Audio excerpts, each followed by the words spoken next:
Assalamualaikum warahmatullahi wabarakatuh. Selamat malam semuanya. Salam sejahtera untuk kita semuanya. Yang kami hormati abang-abang asisten dosen mata kuliah Teknik Survival Pertolongan Pertama, Abang Muhammad Sabta Nugraha STREKW dan Abang Mirza Irkas Khalifah STREKW. Yang kami hormati juga dan yang kami banggakan rekan-rekan Kewisata 61. Selanjutnya kami dari kelompok 2 kelas praktikum A2 izin perkenalkan diri. Saya Muhammad Rifa Salam sebagai moderator pada presentasi kali ini. Dibersamai oleh kelima rekan saya ada Afrida Zahra, ada Fatia Nur Iza, ada Hilya Jannati, ada Muhammad Meza dan juga ada Syarah Kanajuan sebagai pemateri. Nah, baik, kami izinkan mempresentasikan tentang identifikasi bahaya yang ada di Curug Putri Kencana. Nah, Curug Putri Kencana itu berlokasi di Desa Karangtengah, Kecamatan Babakan Madang, Kabupaten Bogor, Provinsi Jawa Barat. Nah, next. Selanjutnya, apa sih itu potensi bahaya? Potensi bahaya merupakan upaya kita mengenali bahaya-bahaya yang ada di sekitar kita, dikarenakan bisa saja menyebabkan kecelakaan, mencederai, dan juga bisa membahayakan terutama pada diri kita dan juga orang lain yang ada di sekitar kita. Maka dari itu, kita perlu adanya kesiagaan supaya kita dapat menjaga diri kita. Nah, selanjutnya untuk kepada para pemateri, kami persilakan.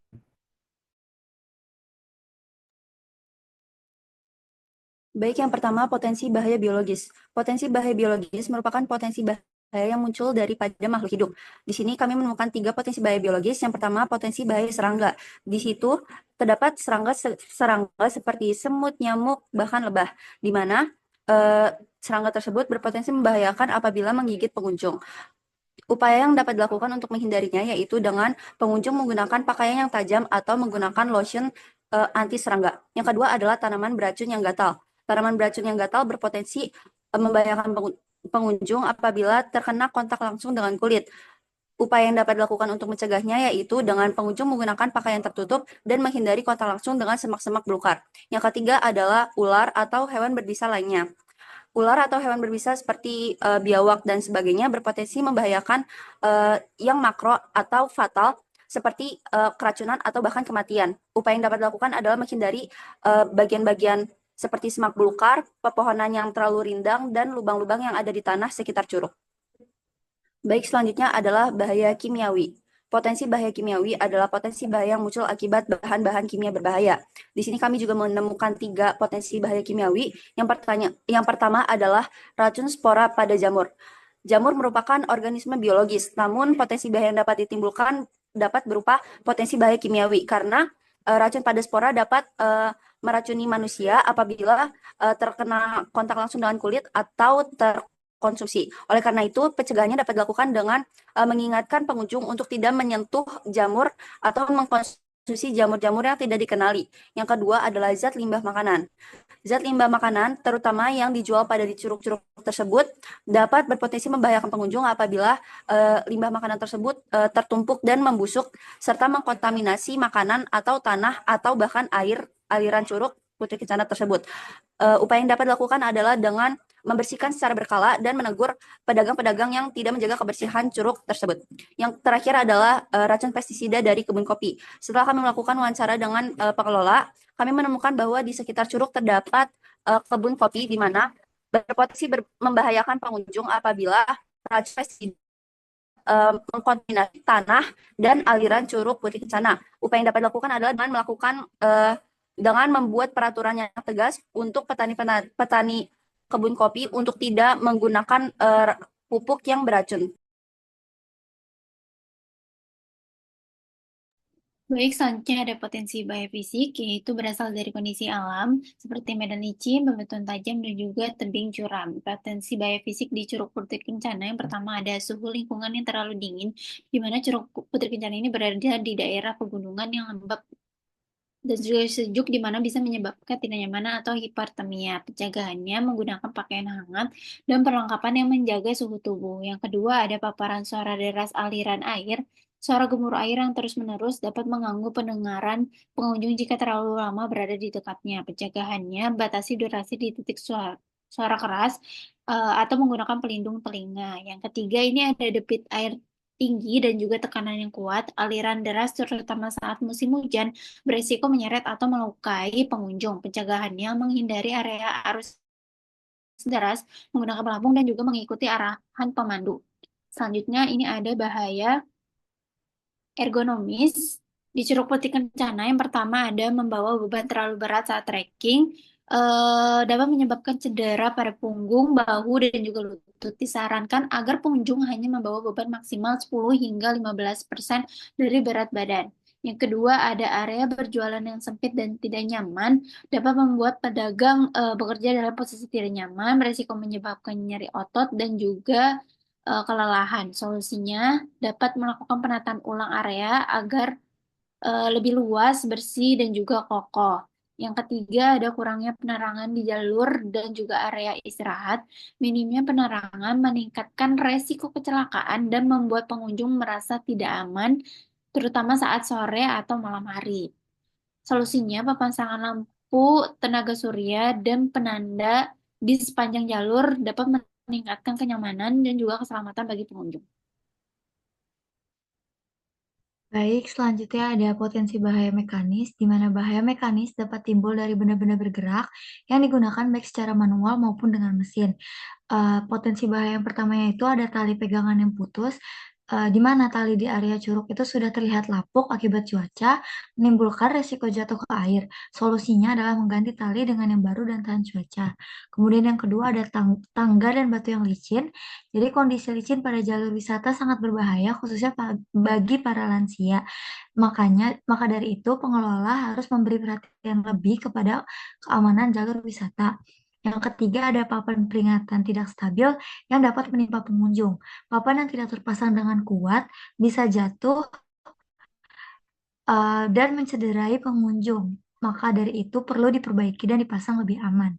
Kemudian selanjutnya ada potensi bahaya kelistrikan, yaitu penggunaan atau instalasi listrik di lingkungan wisata alam seperti area sekitar curug memiliki potensi risiko tinggi terutama akibat kondisi lingkungan yang lembab dan basah dan sering terpapar hujan. Salah satu contoh nyata adalah pemasangan lampu penerangan di warung ataupun saung di sekitar curug. Untuk mengurangi risiko ini, disarankan penggunaan lampu tenaga surya yang ramah lingkungan dan lebih aman serta peralatan.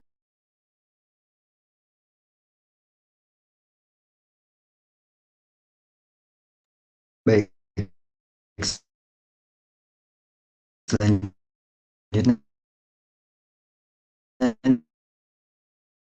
di sini ada yang pertama ini jalur trekking yang terlalu licin dan miring, eh,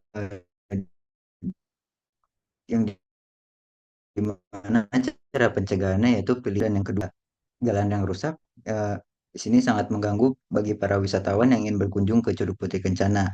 Cara pencegahannya yaitu perhatikan kondisi jalan sebelum melintas, dan yang kedua menggunakan kendaraan, kurangi kecepatan dan cek kondisi kendaraan secara berkala.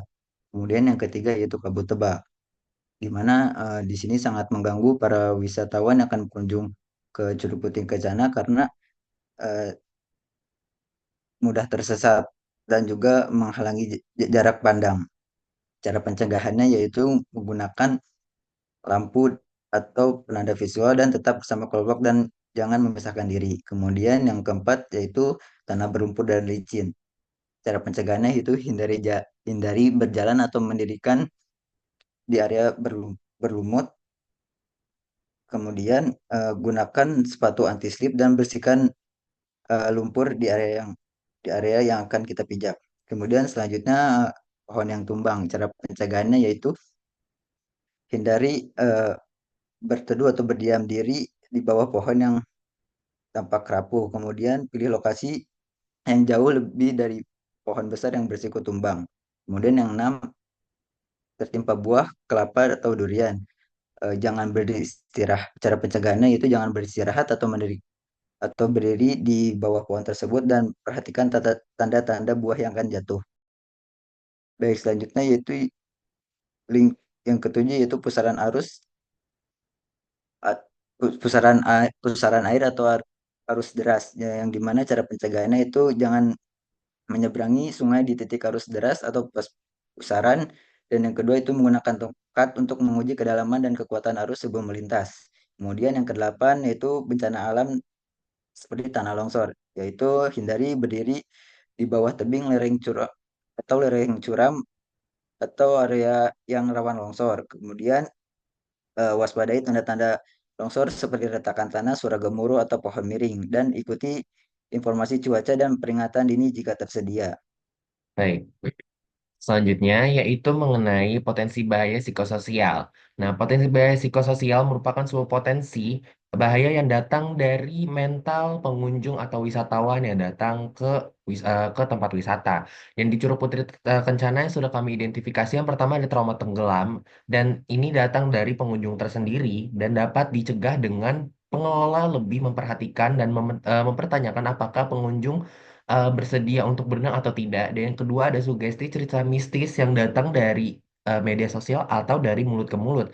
Dan hal itu bisa dicegah dengan pengelola dan pihak-pihak dari Curug Putri Kencana lebih eh, memposting atau mempromosikan eh, tempat wisata dengan aktivitas yang positif. Yang ketiga yaitu wisatawan yang membludak, yaitu dengan cara dicegah pada saat liburan ini yang banyak pengunjung, dibagi-bagi bagaimana memanajemen wisatawan ke titik-titik atau spot wisatanya. Yang keempat selanjutnya, mau next. Manajemen pengelola wisata yang tidak terstruktur, dan karena ini merupakan sebuah kelalaian yang ada di Curug Putri Kencana, yaitu pengelolanya tersendiri. Nah, maka dari itu harus adanya suatu evaluasi. Dan yang kelima ada kecemasan terhadap suasana hutan liar, dan itu disebabkan dari dalam diri seseorang atau pengunjung, dan dapat dicegah dengan eh, pengelola menanyakan bagaimana kondisi pengunjung tersebut. Yang keenam ya ada konflik dengan warga lokal, yaitu dengan dicegah dengan pengelola lebih mengetahui bagaimana kegiatan yang ada di wisata Curug Putri dan juga kegiatan para warga di sekitar agar lebih memperhatikannya. Baik, selanjutnya yaitu potensi bahaya tingkah laku yang datang dari aktivitas atau perilaku manusia terhadap wisata alam. Nah, yang pertama ini terdapat tidak patuh peraturan, contohnya seperti membuang sampah, dan dapat dicegah dengan memperbanyak tempat sampah yang ada di Curug Putih Kencana karena masih sedikit dan minim. Dan yang kedua ada perilaku merusak vegetasi, dan dicegah ini dengan menegur pengelola atau petugas sekitar itu menegur untuk dan mengingatkan para wisatawan untuk menjaga vegetasi di sekitarnya. Dan yang ketiga ada melanggar batas aman yang dapat dilakukan dan dicegah dengan eh, memberikan sebuah informasi bahwa titik-titik tersebut dilarang dimasuki oleh para wisatawan. Selanjutnya, yang keempat ada terdapat anak di bawah umur datang ke Curug Putri tanpa pengawasan orang tua. Nah, maka dari itu petugas dapat mencegahnya dengan memperhatikan kegiatan-kegiatan yang dilakukan oleh anak-anak tersebut agar tetap aman. Dan yang kelima ada perilaku vandalisme yang merupakan sebuah perusak wisatawan merusak fasilitas yang ada di Curug Putri Kencana. Dan maka dari itu bisa ditegur oleh petugas dan juga memberikan suatu informasi bahwa pengunjung tidak boleh melakukan vandalisme atau perusak fasilitas yang ada di Curug Putri Kencana.